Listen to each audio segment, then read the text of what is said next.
One lesson I've learned over the last 10 or so years is that if someone tries to get you to buy or do something, but they cannot explain to you in ways that you understand why that is a good idea for you to do for yourself, then you should walk away.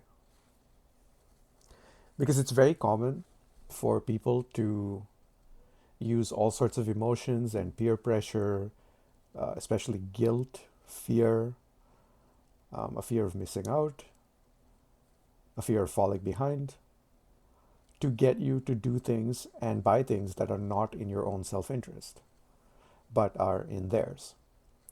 And this is how a lot of multi level marketing schemes function. This is how a lot of salespeople do their sales, even though I don't think it's the best way to do sales. Um, they'll do things like apply time pressure, create a sense of false scarcity, uh, maybe instill a sense of inferiority in you. Now, the more subtle thing is that this doesn't just happen with people selling products. It often happens with people selling an ideology. And they won't seem like they're selling it. In fact, it will seem like they're doing you a favor, like they're letting you in on some sort of secret that will benefit you.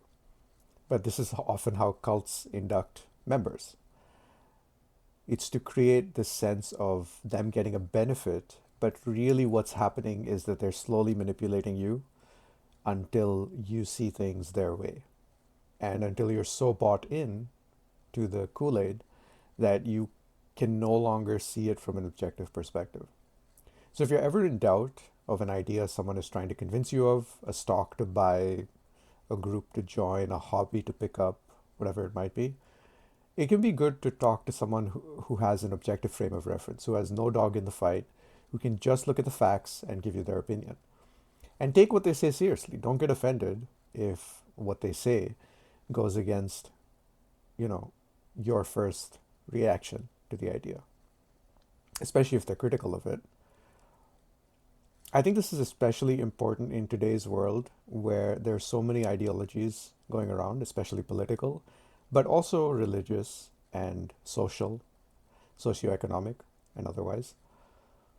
But it's important, I think, for people to become independent thinkers and value their own opinions and figure out the life that they want to lead. The reality is, your life will be different from most people's, and that's okay, simply because you're a unique individual. And the older you get, the more unique you are. And you don't need to take on their lifestyle or their ideas to have a good life for yourself.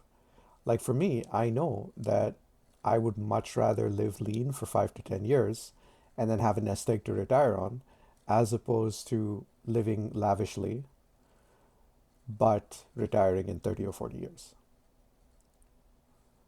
Now, this won't be for everyone, right? And a lot of people will try to convince me it's not a good idea, but it's not their life.